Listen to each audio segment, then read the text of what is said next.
Hi everyone, thank you for tuning in. This is Raj Batra with Batra Homes at Stonehouse Realty. In this video, we're going to talk everything about first-time home buyers. So stay tuned if you are a first-time home buyer thinking about buying your first property soon here in BC. It could be anywhere in BC. The principles don't change, the rules don't change. So stay tuned and we'll get right into it. So buying your first property is one of the biggest decisions, especially when you're new to the country. I remember when we bought our first place, it's a very overwhelming experience, and you're always concerned about if you're putting your money in the right place, if you will make a good return, if it's too expensive, if it's too good to be true. So we're going to answer all those questions in this video and go over the first time home buyer process. This process will be step-by-step process that I will go over in this quick video. I'm trying to keep it short so you can get as much information as possible without losing your attention. And if you have any other questions outside of this, what we cover in this video, please feel free to reach out to me. My information will be right here somewhere and I would be happy to connect with you. Now, the home buying process, it's actually not a very complicated process, but it has a lot of moving parts. There's a lot of people involved. So the first step, let's go back there and start there. When you're buying your first home, the number one thing, of course, is you have to find out what kind of purchase power you hold. So purchase power is a combination of the money you have saved as down payment, and we'll talk about down payment options for first time buyers in the next step. So stay tuned, keep watching. Towards the end, I'll also give you a bunch of tools, resources that you can use for your own research without having to be bothered by a million people calling you. Okay, so when you're ready, you're ready. You make the move then. Coming back to the purchase power. Purchase power is, again, like I said, a combination of your mortgage approval, the money that will be made available to you through a bank, a lender, private loan, however you want to structure the deal. And that also depends on different factors, which we will cover. Second part is the down payment. Now, in BC, in Canada overall, when you're buying your property and it's less than $500,000, as a first-time buyer, the biggest incentive you get is you save property transfer taxes, okay? Property transfer taxes are 1% on the first 200K and 2% on the balance up to $1 million purchase. Now, talking about the purchase, you have to have a minimum 5% down payment of a property that's priced up to 500K.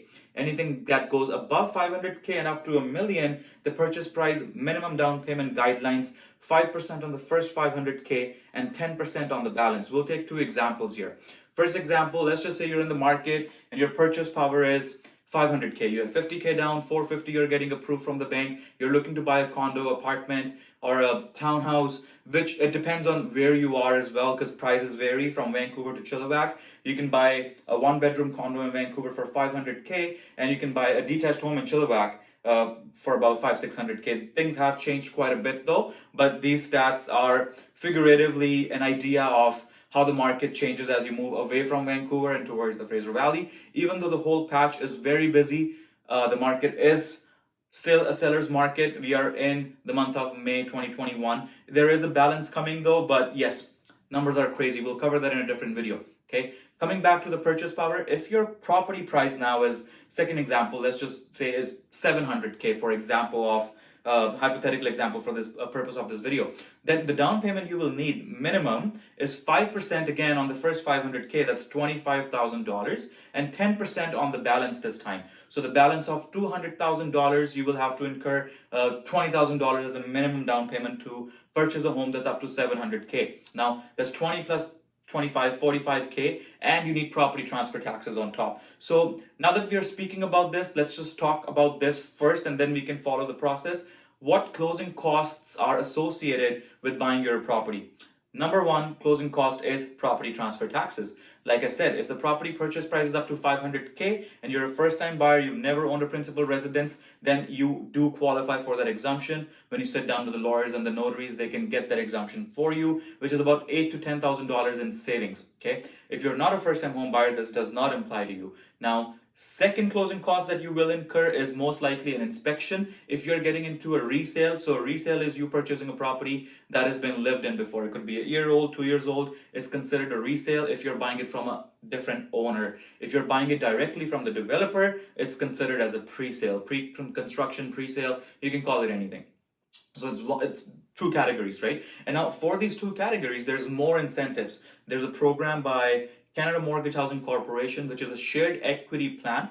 This shared equity plan is in place to help people increase their affordability, because if you're buying under this affordability plan, there are some guidelines. So for example, your income, your qualification is only 4 times your income. If the purchase price is within those guidelines, then you qualify for this, otherwise you do not. So coming back to the incentive, how this works is the CMHC, Canada Mortgage Housing Corporation, which is what kicks into the place anytime you're buying a property with less than 20% down payment. There's a couple other sources as well for insuring your mortgage. There's Genworth, there's Canada Guarantee, and there's CMHC. So CMHC offers this shared equity program. Under this program, if you're purchasing a resale, they will match up to 5% of your down payment in shared equity. Meaning, again, 500K example, if you're putting down 25K, they'll put down 25K, meaning that your mortgage amount will go reduced by $25,000. So when you're buying a property for 500K, and if you do qualify, given that your income and everything is under these guidelines, and let's just say now you're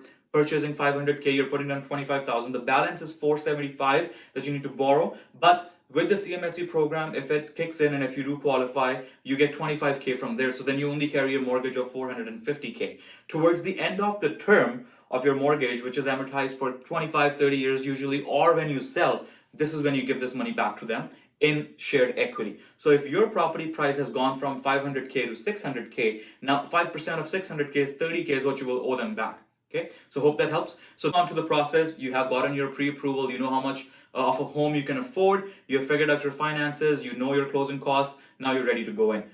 Closing costs, so that's basically what the closing costs are.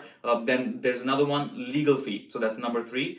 Okay, we've covered property transfer tax, we've covered inspection. Inspection fee will range anywhere from $400 to $700 based on the size of the property and the time it will need for the inspector to inspect it. They look for things that are not visible to the naked eye. For example, any water damage, if the heat is working fine, appliances, all these kind of things, right? Now, when it comes to property transfer tax, we've covered that. Number 3, the closing cost is the legal fee. When you're sitting on the closing table with the lawyer or a notary, they will charge you whatever their fee is. And typically these, again, they range anywhere from $650, $700 to even upwards of $1,500 based on who you choose, who you pick, how much experience they have, how much they charge, right? So again, coming back to the process, now that we've covered all the essential things, the next part of the process is obviously looking for a property that you like. So hire a good agent, someone who knows the local market. I am based out here in Surrey. I serve Surrey, Langley, the Fraser Valley area, but we do have a team. We do have agents all around BC, and we do have a good network. So if you are looking to connect with someone in your local neighborhood, let us know and we can connect you with the right person, someone who lives there, someone who breathes, eats, sleeps there, because they know that place better than anybody else, right? There's certain things that you need to keep in mind when you're selecting your real estate agent. Look at their experience, ask them the right questions, see their market knowledge, see their local expert. If they are a local expert, then that's amazing. If they're not, then I would highly recommend go with a local expert, because they sometimes know bylaws and things that other people might not know. So it will serve you, it will help you, it will benefit you, right? So now, once you have picked the home you like, now this is when you draft the offer to purchase that property. An offer is basically just a proposal.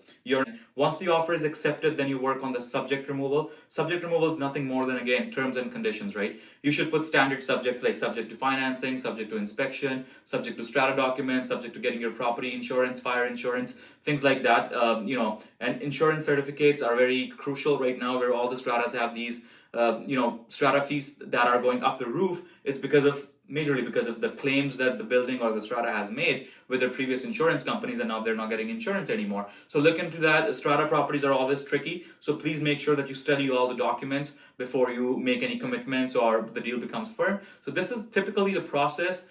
Get pre-approved, number 1. Number 2, find the right agent. Number 4, look for properties you like in your budget. Again, a local expert can greatly help you understand the market value if you're in buyer's market, seller's market, and what's happening with the pricing strategies around where you're looking to purchase, right? And the last step, of course, is put the offer, get that offer accepted, work on the subject removal. Once subjects are removed, basically you're a homeowner. That's when you give the draft and wait for the completion date. I will have more content coming up. We are planning to do as much as we can, at least once a week, so we can continue to provide value to you. And like I said, the resources, I will add a lot of links throughout this description of this video, so you can find all these tools that you need to make a decision. It will you can find these tools that can assist you with your calculations on how much mortgage can be roughly made available, what rates are out there right now, and what properties are out there right now. Okay, so I will attach a link to all that. Thank you so much for watching this towards the end. This is Raj Batra with Batra Homes and Stonehouse Realty. We'll bring you more content that will help you with this. Take care.